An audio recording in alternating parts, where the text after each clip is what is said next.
A ideia do estudo de hoje era exatamente essa. A imagem. Enquanto... O resto é treino de telepatia. Mais ou menos.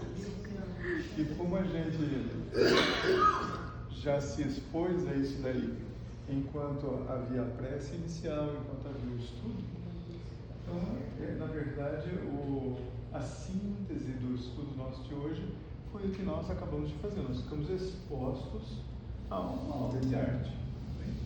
Poderia ter sido esse aqui, do Giovanni Panini, poderia ter sido o Monet mesmo, enfim. A ideia é a gente entender um pouquinho de como a gente consegue fazer que a arte entre na gente, desde que a gente se exponha a ela. Então nós vamos usar algumas obras de Monet apenas como exemplo, nós vamos passear por algumas obras de Monet, tá bem? E aí entender um pouco como que Monet talvez tenha conseguido, e de uma forma, por enquanto ainda velada para nós, usar alguns elementos estruturais da música. Então nós vamos ver, por exemplo, que neste quadro, nós vamos usar esse quadro como uma referência, e alguns outros, a ponte japonesa, as ninféias, mas entender alguns elementos da música, como por exemplo, uma nota de passagem, uma cadência vagal. Vamos entender como que a sequência de acordes conduz a gente para novos sentimentos, que é isso que a gente já sabe que a música faz, mas como Monet fazia isso daí de propósito, manipulando os sentimentos da gente de uma forma muito sutil, muito delicada, tá bem? Então vamos entrar nisso daí. Mas primeiro, onde é este lugar?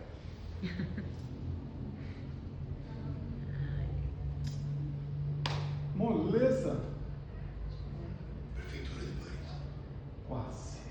É uma prefeitura. Não é Paris. É quase. Na frente dessa prefeitura aí, você encontra essas coisas aqui, ó.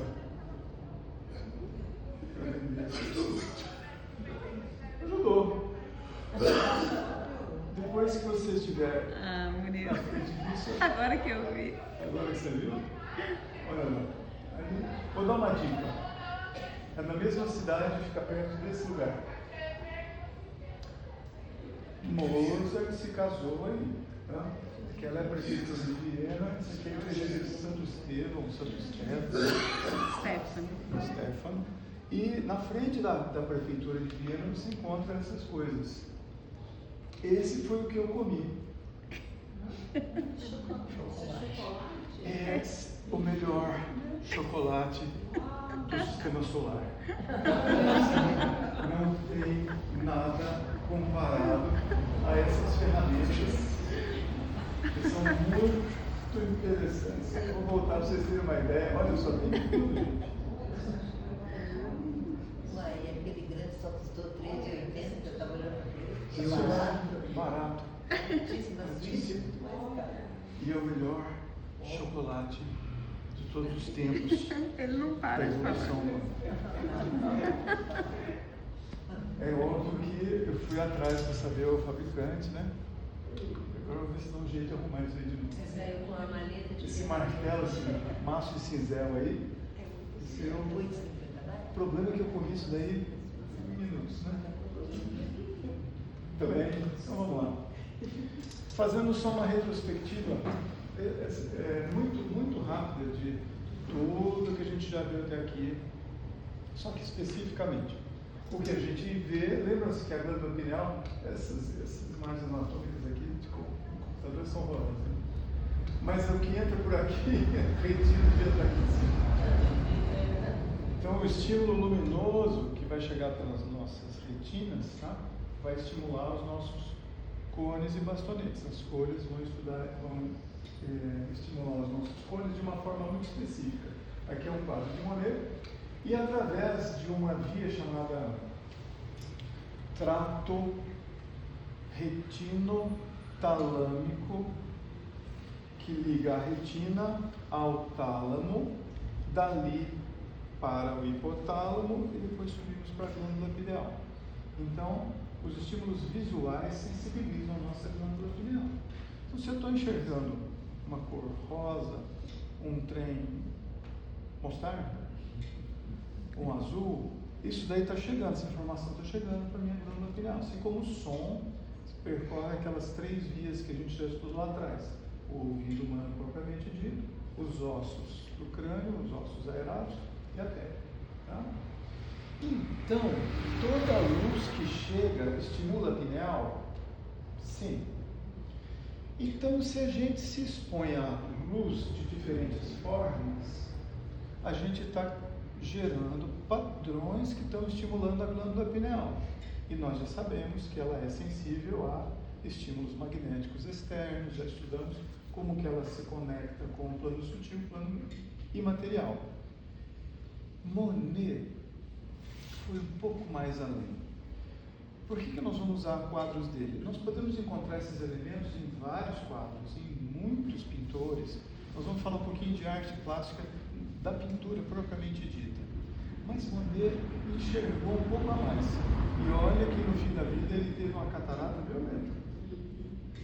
Mesmo com catarata, ele ainda pintava mantendo o mesmo estilo, que é a manipulação da nossa percepção visual das cores e dos objetos.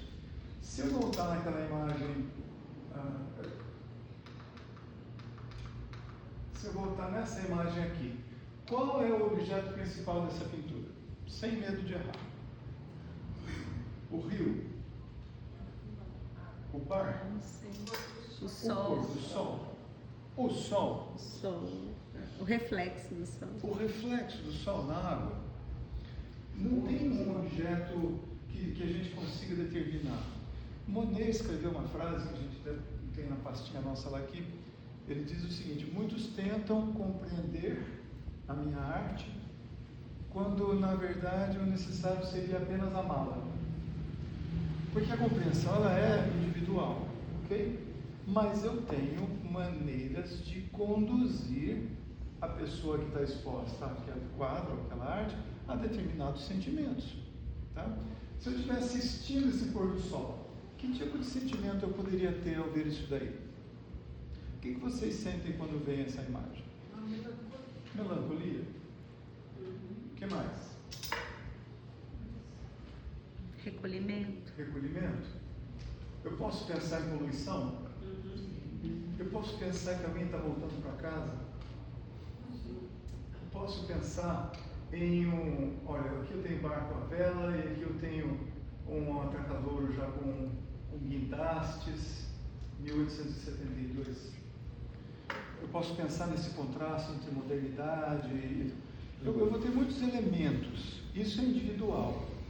Mas Monet descobriu um pulo do gato, que foi o seguinte: quando se começa o impressionismo na arte, especialmente na pintura, mas também em outras artes, a gente desfoca sem estar desfocado. Na verdade, isso aqui não está fora de foco. O que Monet fez aqui foi tirar os micromovimentos dos nossos olhos que acontecem inconscientemente na busca dos contornos. Tudo que a gente estiver olhando na cadeira, esse desenho do celular, os olhos vão buscando os contornos e a partir dali o foco. É assim que a gente vai focar, tá bom? A nitidez da imagem. O que Monet fez foi: esqueça o foco. Ele pediu que a gente prestasse atenção na atmosfera. Isso é um pôr do sol? Poderia ser um nascer do sol? Isso daqui é uma névoa ou a poluição? Outros elementos que são o ambiente é que vão ser a ideia principal do quadro. Não é mais um objeto e especialmente sem contornos absolutamente definidos. Então, olha só que bacana. Aí eu vou dar alguns exemplos de estudos científicos. O que acontece quando a gente olha para um quadro impressionista? Olha que magia, ciência. A gente deixa de fazer uma centenas de micromovimentos com os olhos e passa a absorver o entorno, passa a absorver o que a cor está transmitindo. Se é uma cor mais fria, um azul, um verde, se é uma cor mais quente, um vermelho, um laranja. E especialmente, a gente pode conduzir a um sentimento se eu tenho um monte de cores quentes ou um monte de cores frias. Lembram-se quando a gente fez um estudo mostrando sobre aquele museu L'Orangerie, em Paris, em que é quase como um aquário, que você está dentro das pinturas de Monet, enquanto as pessoas estariam olhando de dentro do aquário para fora. Lembram? E que a primeira sala, ela faz uma transição entre a agitação de quem chega no museu, já se expõe a uma atmosfera manipulada cuidadosamente. Lembrem-se que Monet levou quase 20 anos pintando as ninféias, os painéis das ninféias, né? Mas manipulado cuidadosamente para que a gente seja conduzido de um ambiente agitado e estressante para um ambiente de quietude, de recolhimento. E o segundo salão predominam as cores violeta, azul, verde musgo, verde chorão, para que ele produza em nós um efeito específico. E não nos enganemos, os olhos como janelas da alma, neste caso, isso não é uma figura de linguagem, porque é a glândula pineal que está sendo estimulada e conduzida deliberadamente pela técnica do artista. Vai ser absolutamente diferente de um cubismo, por exemplo, de Picasso, onde os contornos e as figuras geométricas é que são o objeto principal. Então, Picasso gera uma tensão em nós nos quadros. Monet faz uma transição para um relaxamento. Tá bem? Na música, isso também pode acontecer. Eu tenho formas de compor e conduzir para um sentimento diferente, dependendo de como eu estou compondo, ou dependendo de como eu estou interpretando. Vou dar um exemplo daqui a pouquinho ali para a gente, somente de uma sequência de acordes, só para a gente entender. E aí nós vamos fazer esse paralelo com o que Monet faz na pintura, tá bom? Tá claro isso, gente? Tá bom? Agora, o que eu estou estudando é que esses efeitos, a gente já vai se permitindo, mesmo o autorretrato. Quando a gente vai ver um quadro impressionista, é melhor de vê-lo à distância, porque quanto mais próximo, mais borrado ele fica, com menos sentido fica o quadro. Então, quando eu me afasto daquilo, é como se eu estivesse olhando de verdade de fora da situação. E isso se transmite para todas as esferas da nossa vida. O ser humano se expõe à arte desde a pré-história. Quando a gente vê as pinturas rupestres, não importa o que está ali, se desenha um animal, um símbolo, se só põe tinta na mão, sangue na mão e só faz um carimbo, aquilo é uma forma do ser humano de pôr um sentimento para que ele próprio ou a outra pessoa tente entender o que ele estava sentindo naquele momento. Tá? Quando o ser humano começa a fazer flautas a partir da tíbia de pequenos animais milhares de anos atrás e começa a fazer sons buscando imitar os pássaros, dependendo do que você tocava, você está expressando um sentimento. Eu tenho músicas em tonalidades maiores, algumas tonalidades mais imponentes, como o Dó maior, por exemplo, outras mais brilhosas, como o Ré maior, algumas solenes, quase litúrgicas, como o Mi bemol. Então tem tonalidades que naturalmente predispõem a gente a uma certa atmosfera. Está dando para entender? Então Monet fazia isso para valer. Então, além de desfocar, sem desfocar, como a gente viu, ele também abusava de um recurso que o nosso cérebro entende. As sombras dos objetos nas pinturas de Monet não contêm pigmento preto. Tem estudiosos que dizem que de centenas e centenas de quadros que Monet fez, depois daquele primeiro impressionista, ele ainda pintaria por mais 50 e tantos anos, 54 anos, a mais ainda. Então tem estudiosos que dizem que 2 ou 3 quadros só de Monet, ele usou pigmento preto. Ele sempre fazia sombras usando outras cores. E por que ele fazia aquilo? Porque o pigmento preto é ruim. Olha as obras de Caravaggio, por exemplo, que também são impressionantes, embora não sejam impressionistas. Mas por que Monet fazia isso? Porque fisiologicamente o nosso cérebro reconhece a diferença entre a cor preta e a cor escura proveniente da mescla de outras tonalidades. Olha que coisa importante. E quando a gente tem um contraste claro-escuro feito com pigmento preto, o corpo, o nosso cérebro, ainda estimula vias simpáticas do sistema nervoso autônomo, vias excitatórias, como se nós estivéssemos aumentando a pressão, por exemplo, gerando uma tensão. Enquanto nas sombras feitas com mescla de pigmentos que não contêm o preto, você faz uma transição para a sombra. Você sai da luz sem choque, sem que aquilo seja duro. Você faz uma transição suave para a sombra. Sombra. Estudando para entender, né? Está claro isso? Então, olha só, diminui a fadiga, o esforço da busca de bordas e contrastes, tá bom? E isso, pelo que se descobriu, estimula um fluxo laminar de estímulos ao córtex occipital. O córtex, lá no occipito nosso, é quem comanda a nossa visão.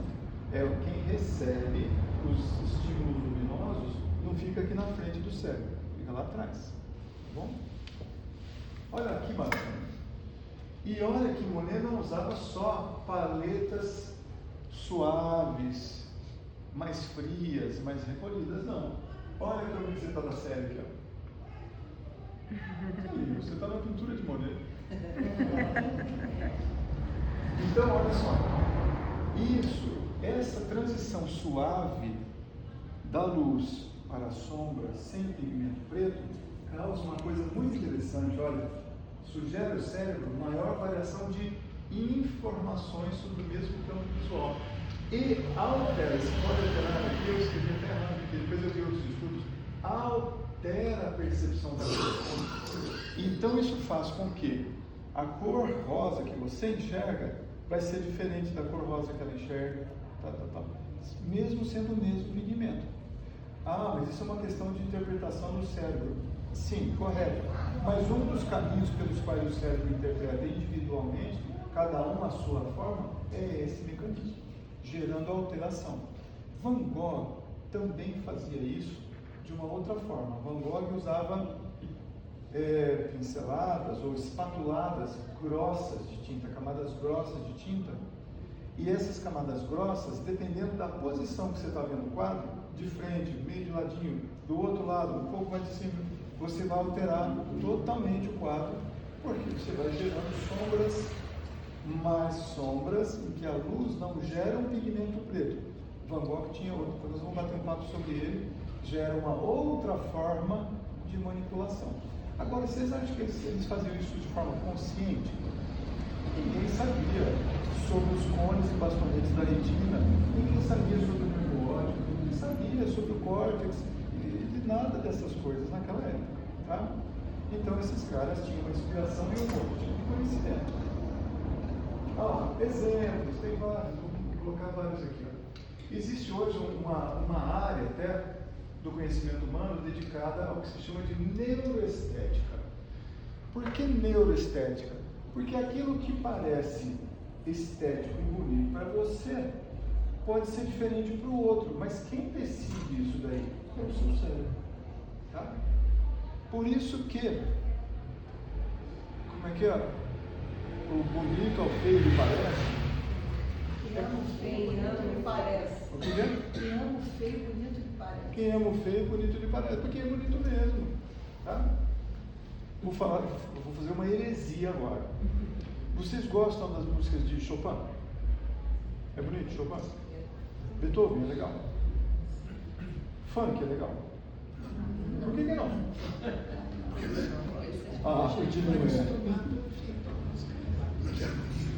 Bom, aí porque a gente começa a ver a beleza da música não só no ritmo e na melodia, mas quando a gente vai ver a música na harmonia, é correto.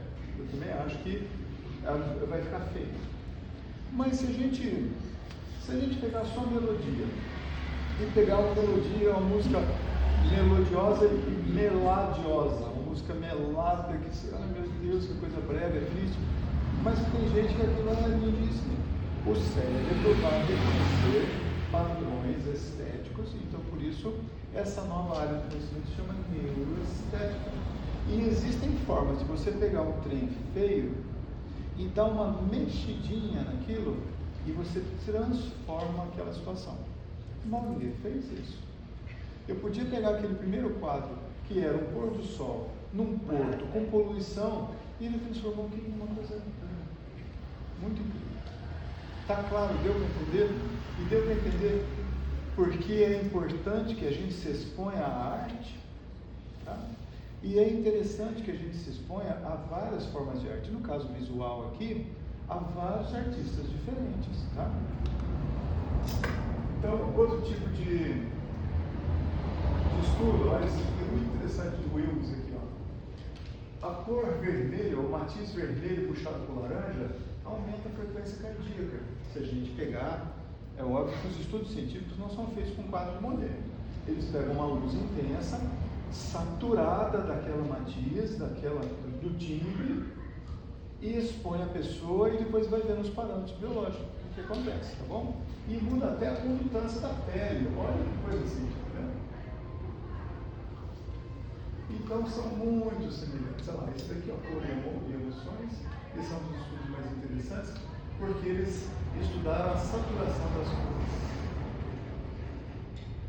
Outro aqui, não sei nem como é que pronuncia isso aqui. A excitação fisiológica afetada pelo brilho, tá?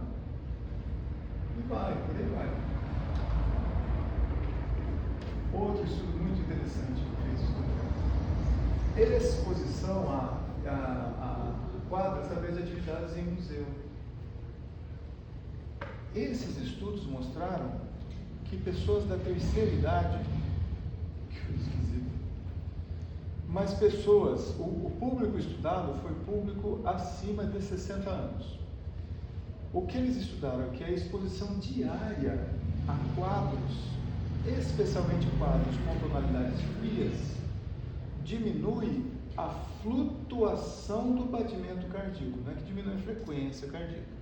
Então, se a pessoa está lá com o seu batimento de 70 por minuto, e durante o dia, mesmo com as situações do dia a dia, ela vai a 130, depois cai para 60, essa flutuação, essa não é tão desejável na terceira idade, porque a capacidade do coração de lidar com o estresse, com o cortisol e com essa grande amplitude de frequência cardíaca, isso gera mais risco para o coração. E quando você se expõe a quadros diariamente, há uma diminuição dessa amplitude, dessa flutuação. O mesmo acontece na meditação. Meditar todos os dias diminui a frequência cardíaca, não. Diminui a flutuação da frequência cardíaca. Deu para entender? Então, expor o espírito aos quadros é terapêutico. É terapêutico. Conheço uma pessoa, por exemplo, que faz histórias infantis com desenhos. E a paleta que a pessoa usa é uma moçada de Caxambu. Olha, vocês têm que ver. É uma delícia. E as obras dela têm nas tonalidades mais recolhidas, que puxa, apesar de contar histórias através de contos infantis, traz você visualmente para um ambiente de recolhimento e de atenção. Você passa a prestar atenção. Eu não quero assim. Ah, não? Você já falou. Eu já falei. Olha, então, olha, Monet fazia uma coisa, Monet fazia música através do quadro. E não era à toa, não era uma música, vou ter uma inspiração, vou fazer uma música bacana agora, então vai ficar bonito. Não. Assim como um compositor, especialmente no período moderno também, mas assim como um compositor se ocupa e se preocupa em dar um sentido ao que está escrevendo, Monet também. Não era pintar o quadro por pintar. Monet pintava a mesma coisa em várias horas do dia diferentes, em estações do ano diferentes, em ângulos diferentes, para tentar extrair daquele mesmo objeto que pouco importava, mas extrair tudo que a ambiência daquele objeto estava proporcionando. Talvez, quando Jesus pede que a gente o siga, talvez Jesus peça que a gente, encarnação após encarnação, tente extrair da vida humana o máximo possível das suas experiências. E aí a gente renasce, se aprimorando. A gente fala em evolução, aprimoramento, busca da perfeição. Monet talvez fizesse isso pegando a mesma coisa e pintando de tantas formas diferentes, sem que o objeto em si fosse o principal. Então, quando Jesus pede que a gente reencarne, é sem que o nosso ego seja o objeto principal da coisa. Então, aquilo que eu desejo, que eu espero, que eu aspiro, que eu gosto, não tem importância. Se a gente pega figuras historicamente muito relevantes, todas tiveram as suas mazelas, as suas dificuldades, os seus problemas, os seus defeitos. Mas o resultado que impacta o ambiente é mais importante do que a vidinha medíocre de cada um de nós. Então, nós estamos dando um exemplo através de Monet de que é possível que a gente busque mais do que está ao nosso redor, tá bem? Então, por exemplo, vou dar uma ideia. Nós vamos ver alguns quadros de Monet agora. As ninféias, ele usava tons verdes e azuis. A gente não fala que o azul é o primeiro raio, né? Para quem estuda os 7 raios, os mestres. Azul é o primeiro raio. Dó maior. Nós já vimos que o azul com a nota Dó não tem uma correlação física, científica. Ela é mais psicológica e abstrata, subjetiva, tá? Mas enfim, olha lá, paletas de tons verdes e azuis, um acorde tônico, um acorde maior. Aí quando a gente faz uma dominante, por exemplo, sabe quando a gente faz... Deixa eu dar uns exemplinhos bem simples, só para a gente ter uma ideia do que Monet fazia, tá? Então não é uma ideia musical como música. Sabe essa... Você já viu essa sequência aqui, ó?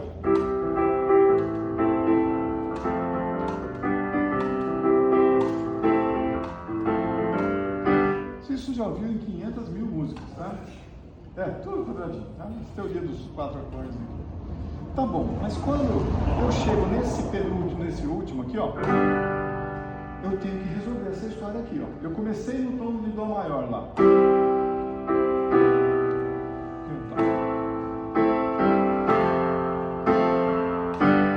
Eu posso terminar a música aqui, ou aqui fica melhor. Eu estou resolvendo a música. Aqui eu criei uma tensão. Eu preciso terminar isso aqui, ó. Tá bom? Então eu estou saindo de um Dó maior, de uma tônica, e estou passando pela dominante. Eu estou gerando uma tensão. Mas eu também posso fazer o que Monet fazia. A transição da luz para a sombra ser mais delicada, ser mais amorosa. Não precisa só ser tijolo e pedra. Pode ser com amor a coisa. Então eu posso fazer isso aqui, ó.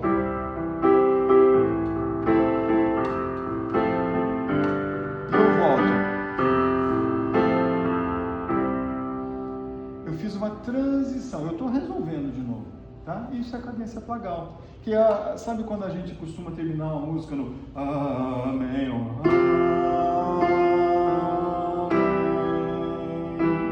Eu estou saindo de um momento de tensão, de uma cor forte, de um contraste. Estou fazendo uma transição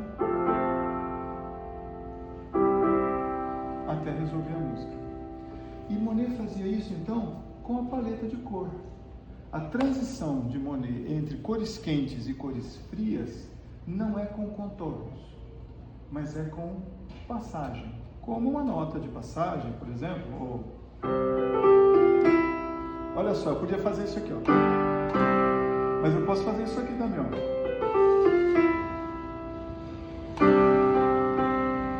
Aliás, os Beatles fizeram isso, né? Então eu me antecipando ao que vai acontecer. Então Monet faz isso, ele antecipa um sentimento e te conduz para aquele sentimento. Deu para entender a ideia?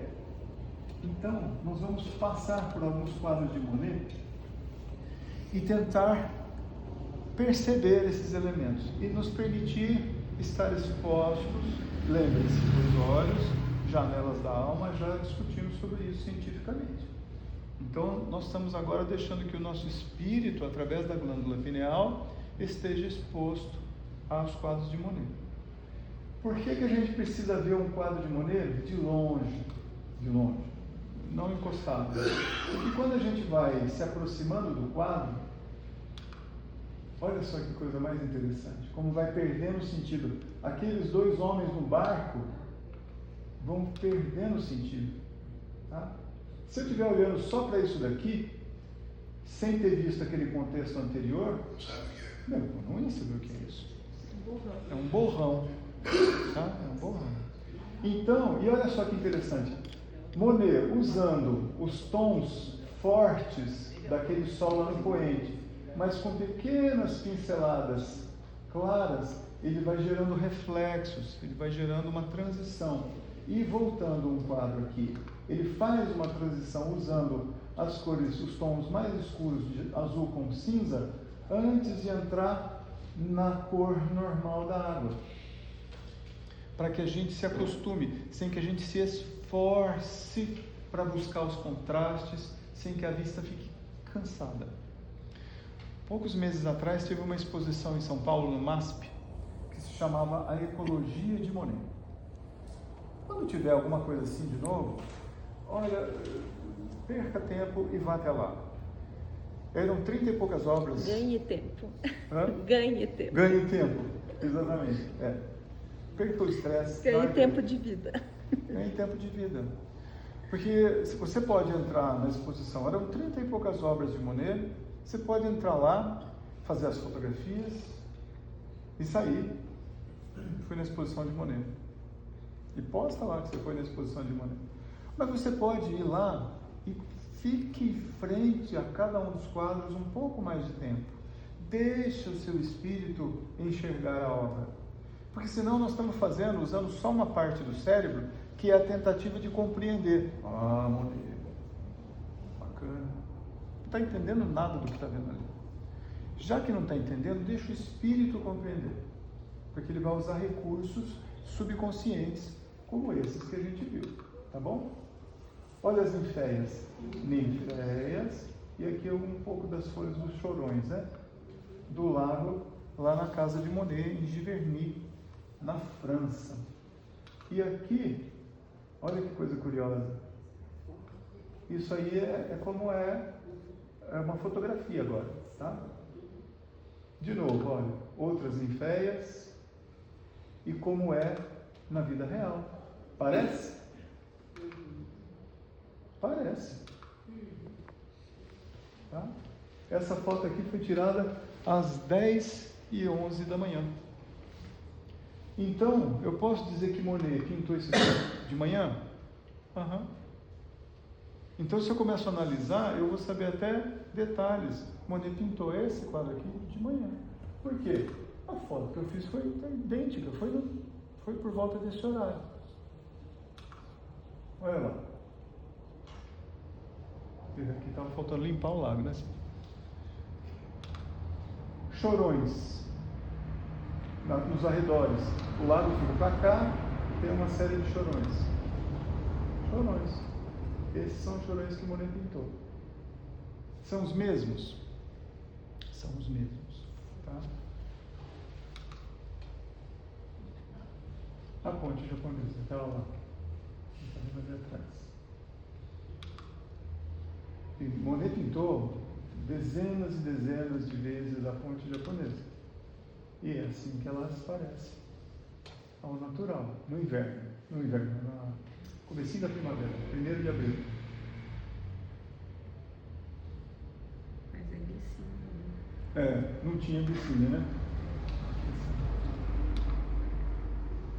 E com os chorões ao fundo, tá vendo?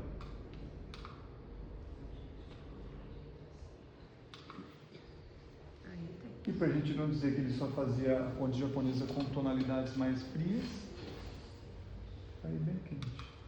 Ok? E esse lugar onde é?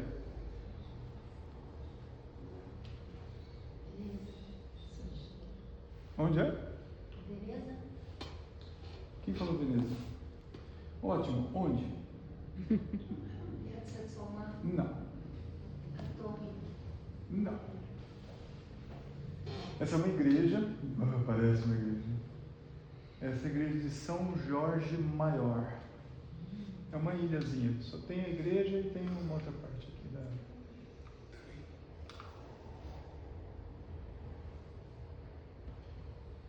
Qual é o objeto principal desse quadro? O muro? O pássaro? A cerca aqui, talvez? A porteirinha? A neve nas árvores? O céu? Eu tenho sombras aqui. Eu tenho um monte de sombras. Sombra do muro, sombra... Não tem um pingo de pigmento preto aí. Porque ao olhar para esse quadro durante um certo tempo, a gente não vai cansar a vista, apesar dos contrastes.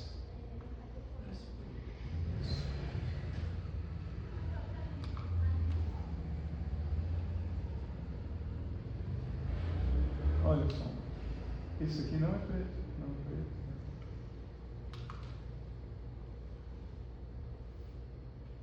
Essa é a catedral, sei, até hoje eu não sei a pronúncia disso, escreve R-O-U-E-N. Rian. E-N. Rouen. Catedral de Rouen, onde morreu Joana d'Arc. Exatamente. Tá? Em momentos diferentes. Você acha que qual foi a ideia de Monet de pintar desse jeito aqui? Vou fazer uma bizarrice e vou chocar o pessoal. É o mesmo objeto. Então não é o objeto que nos importa nas obras de Monet. Não é o objeto. Não é o ego. Monet não estava preocupado se ele ia ficar famoso, se ele não ia ficar famoso. Quando ele pintou e ele optou por pintar o entorno, o ambiente, ele estava expressando o que a alma dele estava passando ali. Não era o objeto que importava mais. Então não era o ego mais. Tanto que a casa dele, a casa de Monet, se eu estiver errado, você me ajuda. Não tem obras dele lá. Tem só no ateliê, mas fora do ateliê, na casa, na sala, na cozinha, nos quartos, não tem obra dele. Tem obras de outros pintores. Mas na sala de estar tem. Sala de estar. Então, ele privilegiava estar exposto às obras dos outros. Pinturas japonesas, então, de maneira muito aficionada na cultura japonesa. Tá? Então, essa é a ideia. Eu estou deixando deixa eu ver se essa era a última. Eu estou deixando essa imagem aqui para o final, não porque é uma igreja. Longe disso. Mas longe mesmo. Vamos tentar entender o que é que Monet fez aqui. Olha as sombras, absolutamente desfocado. O que está penetrando mais na nossa alma quando nós estamos diante desse tipo de quadro? Que sentimentos isso expressa? É na parte da manhã? É na parte da tarde? Era um dia bonito, era um dia fechado. Essas coisas que a gente vai deixando entrar. Deu para entender? Tá bom?